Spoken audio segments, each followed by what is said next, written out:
very excited to be reading with Martin. This is his first collection in English. Martin and I met a number of years ago in the Rocky Mountains of Canada. We were both at a translation residency at Banff, and I began translating some of his work, because occasionally it was all translators, and many of us are also writers, and we would do a few evenings where we would read our own work, and we would translate one another into the working languages, which were English, French, and Spanish. So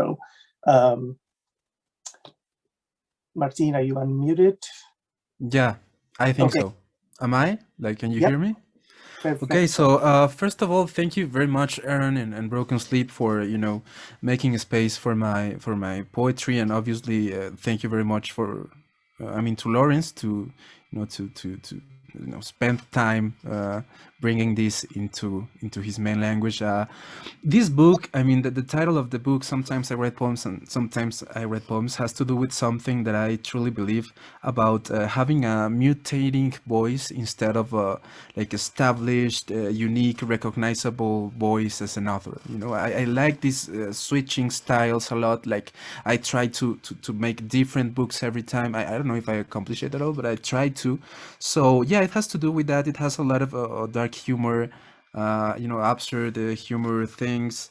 And like the main thing of this switching styles and having like a mutant voice has to do with going against that myth of authorship that big editorial houses use a lot to sell books. Don't get me wrong, I want you to buy my book, but I don't want you to buy my book because of this reason. So what do you think, Lawrence? Should we jump into the reading? I think the poetry is way more interesting than what we have to say. Sure. The only thing I would maybe mention is that you're in Mexico right now, so we have lots of different time zones and countries that we're reading from.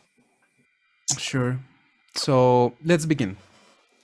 This is called Traduzco para robar.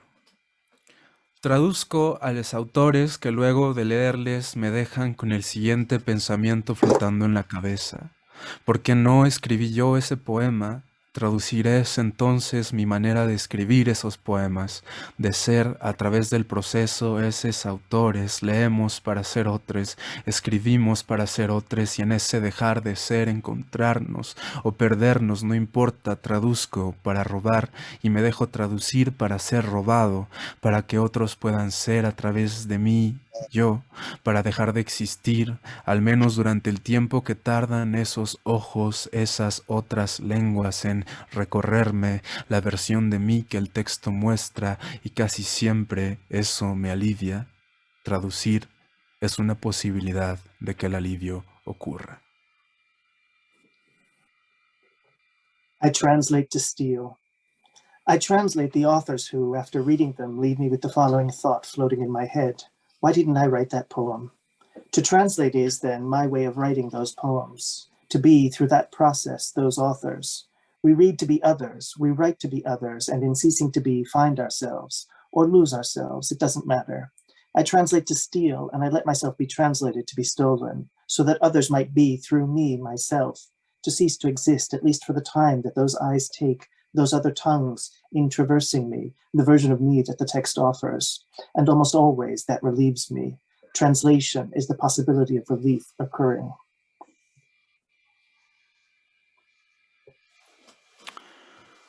A veces escribo poemas y a veces escribo poemas. A veces escribo poemas para intentar que me perdones, a veces escribo poemas para aprender a perdonarme, a veces escribo poemas para no dejar en blanco la libreta bonita que me regalaste, a veces escribo poemas para que no los leas, pero eso es imposible porque cuando me muera igual todo el mundo los va a leer. Esto no es uno de esos poemas, by the way. A veces escribo poemas a mano porque hay una palabra que me gusta y siento que al dibujarla sobre el papel la vuelvo mía. A veces escribo poemas en la computadora cuando cuando es de noche y no puedo dormir porque el sonido de las teclas me arrulla. A veces escribo poemas sobre cosas que siento y a veces escribo poemas para sentir cosas. A veces escribo poemas que abusan de la repetición de la palabra poemas. A veces escribo poemas que no son poemas pero sueñan con serlo. A veces escribo poemas que no son poemas ni quisieran jamás serlo. A veces lloro cuando escribo poemas a mano, pero solo lo hago cuando no me gustan y quiero que la tinta se borre. Sometimes I write poems and sometimes I write poems. Sometimes I write poems to try and get you to forgive me. Sometimes I write poems to learn to forgive myself. Sometimes I write poems to not leave blank the pretty notebooks you gave me. Sometimes I write poems so that you won't read them, but that's impossible because when I die, perhaps everyone will read them. This is not one of those poems, by the way. Sometimes I write poems by hand because there's a word I like and I feel that if I draw it on the page, I make it my own. Sometimes I write poems on the computer when it's night and I can't sleep because the sound of the keys lulls me to sleep. Sometimes I write poems about things that I feel, and sometimes I write poems in order to feel things. Sometimes I write poems that abuse the repetition of the word poems. Sometimes I write poems that are not poems but dream of being them. Sometimes I write poems that are not poems nor wish to ever be them. Sometimes I weep when I write poems by hand, but I only do so when I don't like them and I want the ink to blur. Caminando una calle sin aceras. Camino una calle que no necesita un nombre cuando significa miedo a la posibilidad que es grande de ser arrollado por un automóvil o cualquier otra cosa capaz de asesinarme. Algo hay en las ciudades, cierto olor a pasto, la casa donde aprendimos a esconder nuestros primeros escombros, la piel acartonada de los muertos que miramos sucederse tras el cristal de un féretro, formas en las nubes que nunca pudimos adivinar cuando bajamos la mirada, ya todo se había quedado gris y mudo. Una calle sin aceras, imposible de andar, o la manera en que la piel de alguien que no necesita un nombre si significa mar o nunca resplandecía. Algo hay en las ciudades siempre, un nombre, un mar que nos obliga, aún en contra de nuestra propia voluntad, a recordarlas. Algo hay en las ciudades siempre que nos obliga, aún en contra de nuestra propia voluntad, a recordarlas. Walking down a street without sidewalks. I walk a street that needs no name when it means fear of the possibility, which is large, of being run over by an automobile or any other thing capable of killing me. There is something in cities, a certain scent of grass, the house where we learned to hide our first rubble, the weathered skin of the succession of dead we watched through the glass of a coffin. Shapes in the clouds we could never guess. When we lower our gaze, everything had already turned gray and mute. A street without sidewalks, impossible to traverse, or the way in which the skin of someone who needs no name if she means see or never, shown. There is always something in cities, a name, a sea, that forces us, even against our own will, to remember them.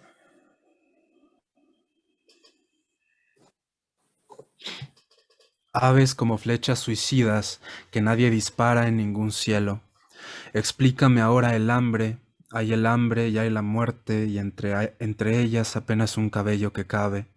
Explícame ahora la noche y los pasos que no se marcan sobre el agua. Explícame ahora la lluvia que atraviesa mi piel, enséñame a tejer la vida, quítame el temblor de las manos, enséñame a ver en la luz lo que no vi en sus ojos. Quítame la lengua, enséñame a hablar como las máquinas, simula que existo, que sueño, explícame ahora todo lo que voy a morir sin conocer. Permíteme mirar el lado opuesto de las cosas, enséñame a disparar flechas al cielo vacío, como aves suicidas, cansadas de haberlo visto todo, de haber volado tanto.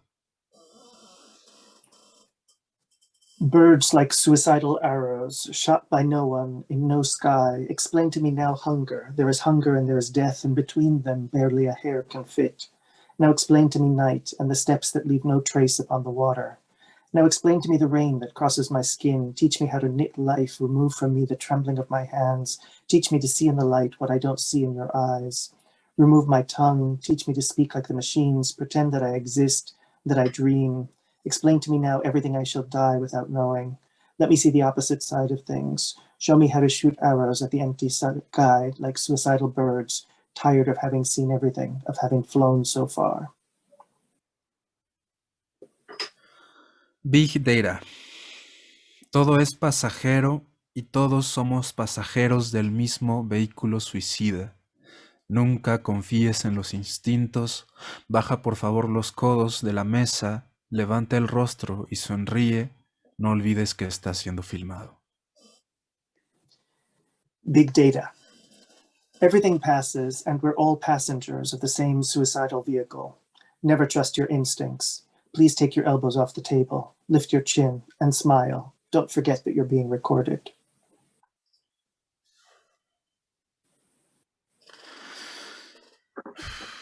Cocaína.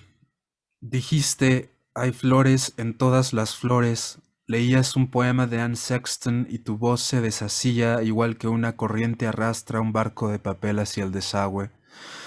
Yo miraba mi teléfono invocando los frutos que colmarían nuestro olfato de explosiones y sangre innecesaria. Dijiste las flores y yo. Cocaína es una palabra difícil de escribir. Tu madre podría estar leyendo este poema. Tantas cosas que se rompen sin querer, la piel se rasga, se amorata y el polvo, relámpago de nácar, esa manera tan azul de florecer, que todo lo seca, que todo lo ilumina. Cocaine. You said there are flowers in all the flowers. You read a poem by Anne Sexton and your voice came undone, just like how a current drags a paper boat toward the drain. I looked at my phone, invoking the fruits that would overwhelm our sense of smell with unnecessary explosions in blood. You said the flowers and I. Cocaine is a difficult word to write. Your mother might be reading this poem. So many things break without wanting to. Skin tears, it bruises in the dust, lightning of mother of pearl, that so blue way of flourishing that everything dries it and everything illuminates it.